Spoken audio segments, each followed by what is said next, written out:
You're lying down. Bold move. For most of history that meant you were dying, or already dead.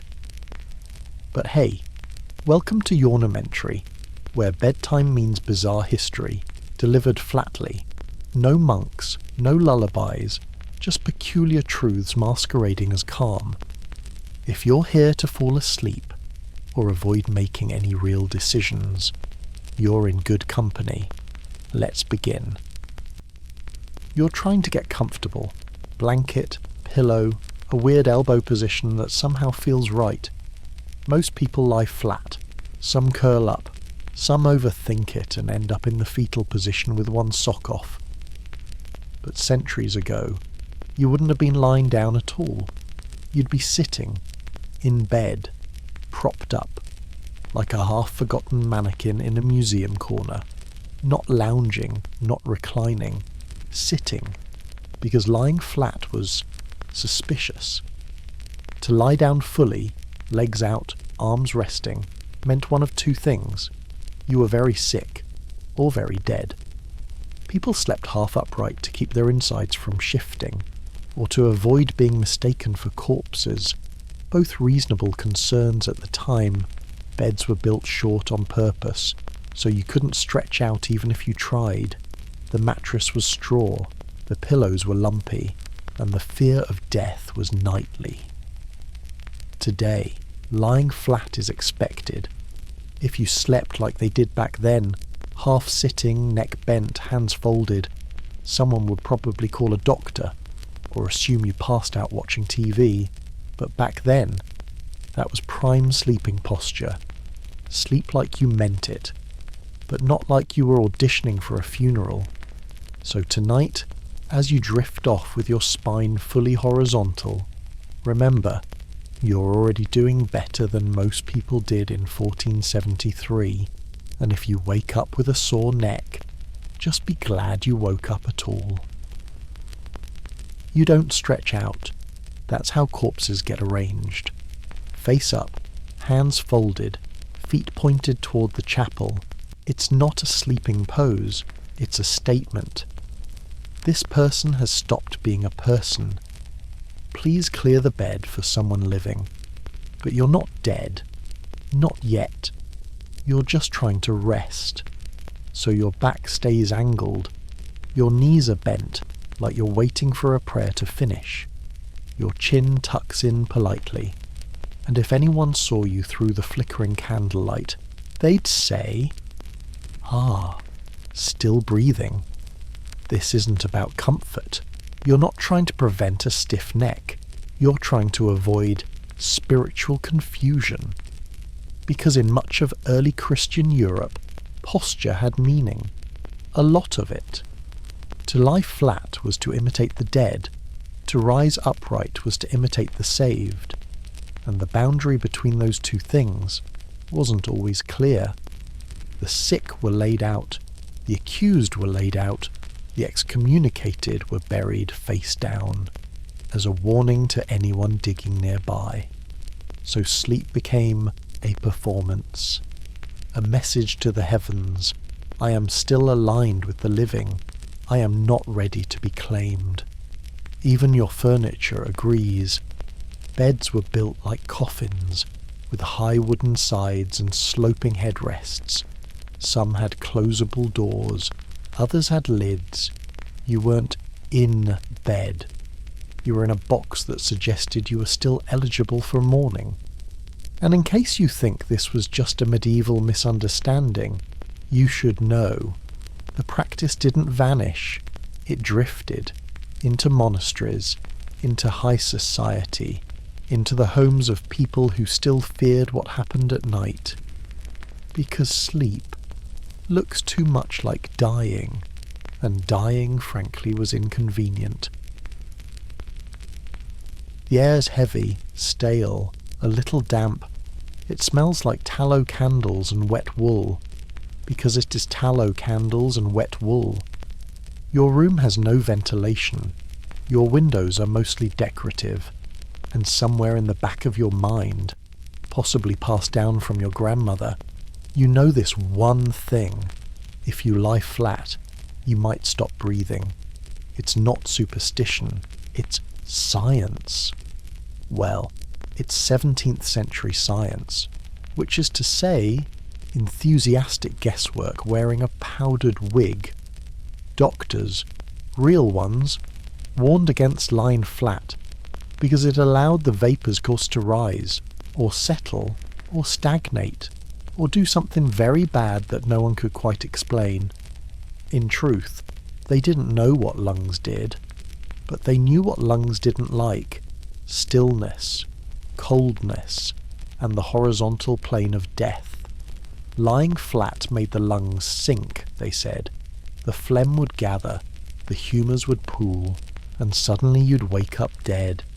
So you stayed upright, propped by pillows, bolsters, sometimes even wooden wedges shoved behind your spine like a judgmental cousin. Better to be stiff than buried. Of course, this fear wasn't limited to Europe.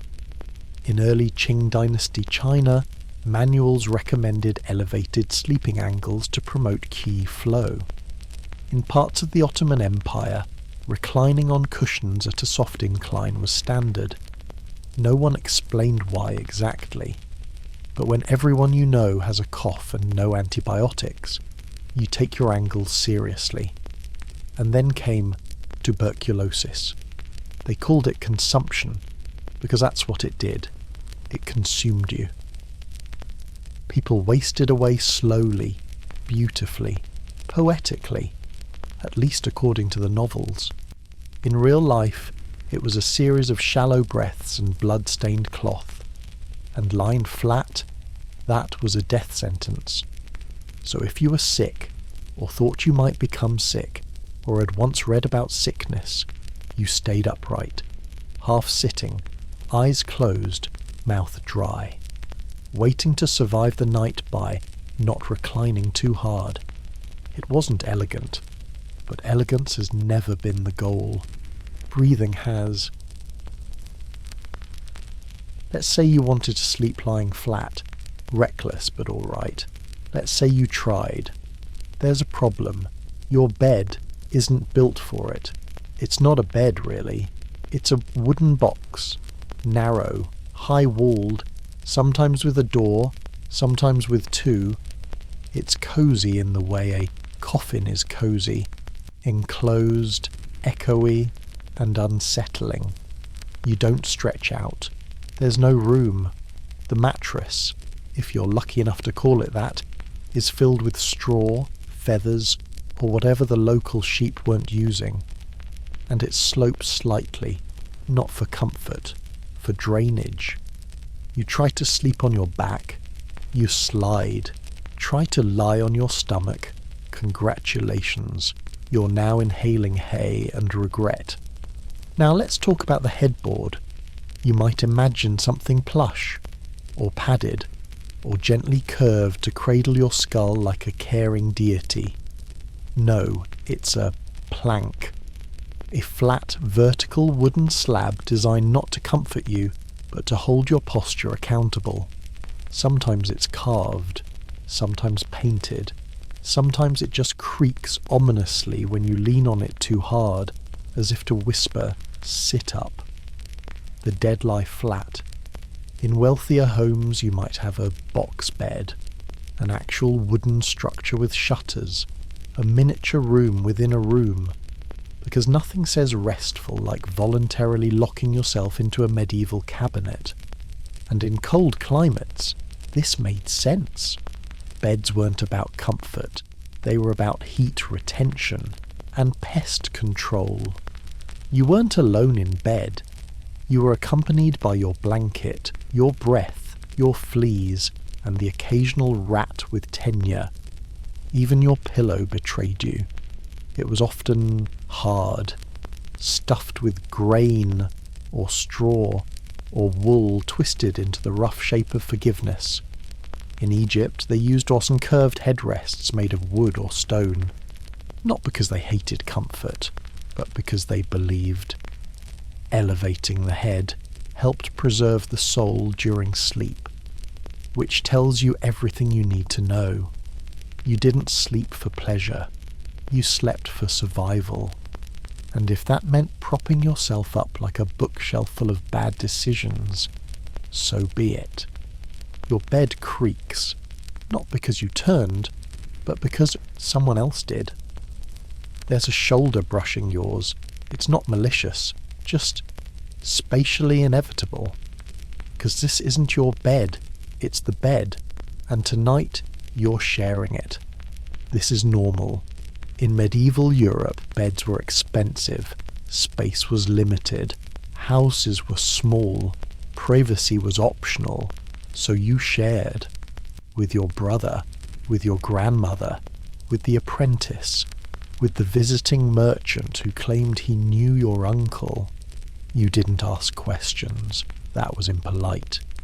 This wasn't just for the poor. Even aristocrats shared beds. Monarchs shared with advisors. Noble women shared with handmaidens. Younger siblings were wedged into corners like spare socks. Some did it for warmth. Some did it for status.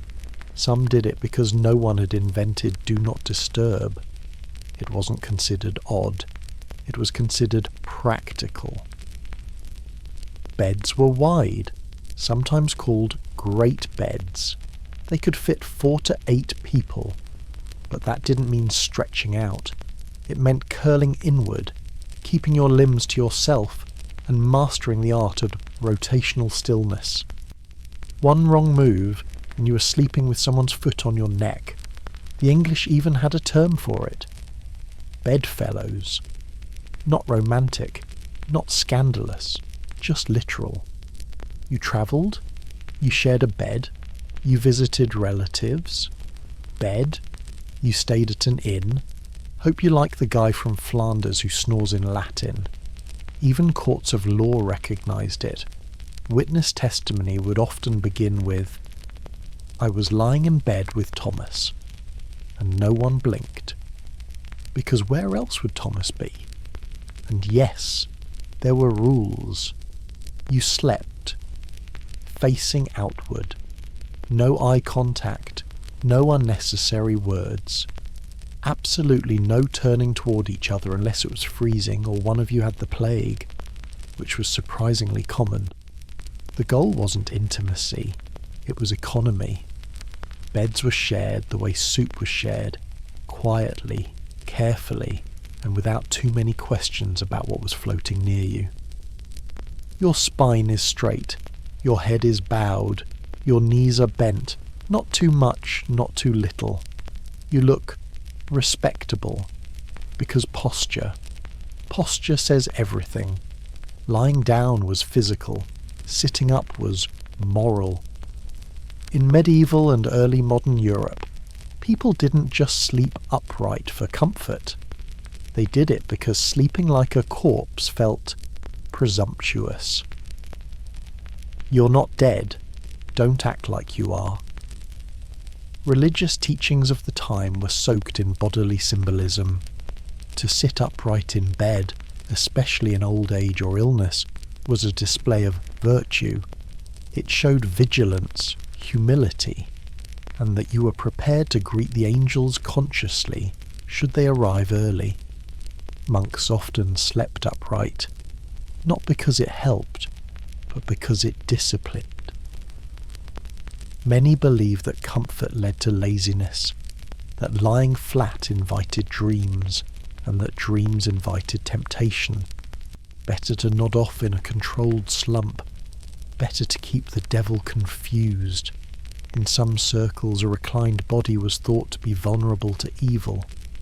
Lying flat opened the chest to wandering spirits, to bad winds, to the gaze of demons with too much time and too many opinions.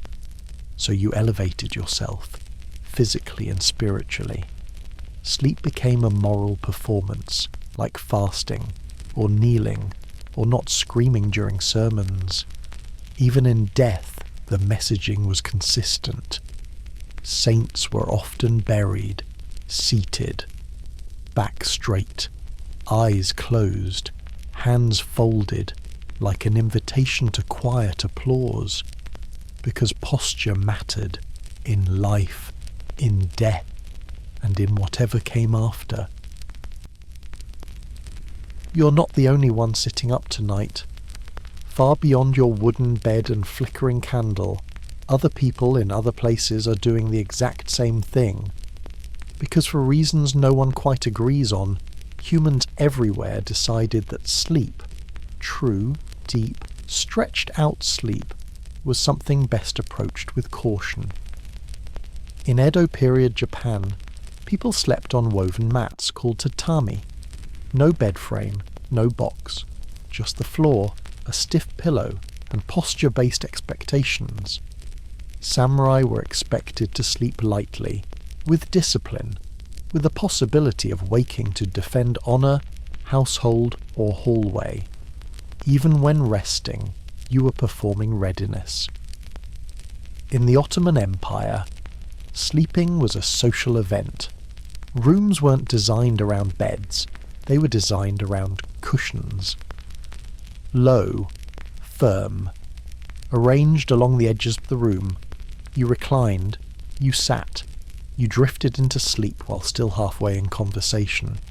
It wasn't sloppiness, it was structure.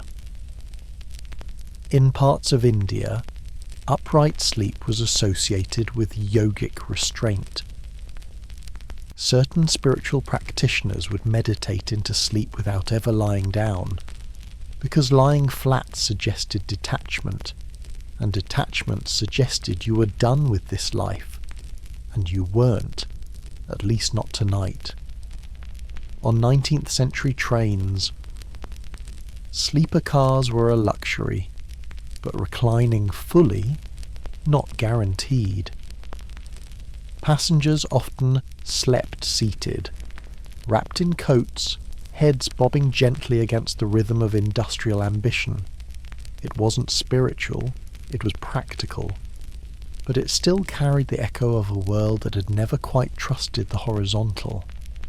In every case, sitting up meant something.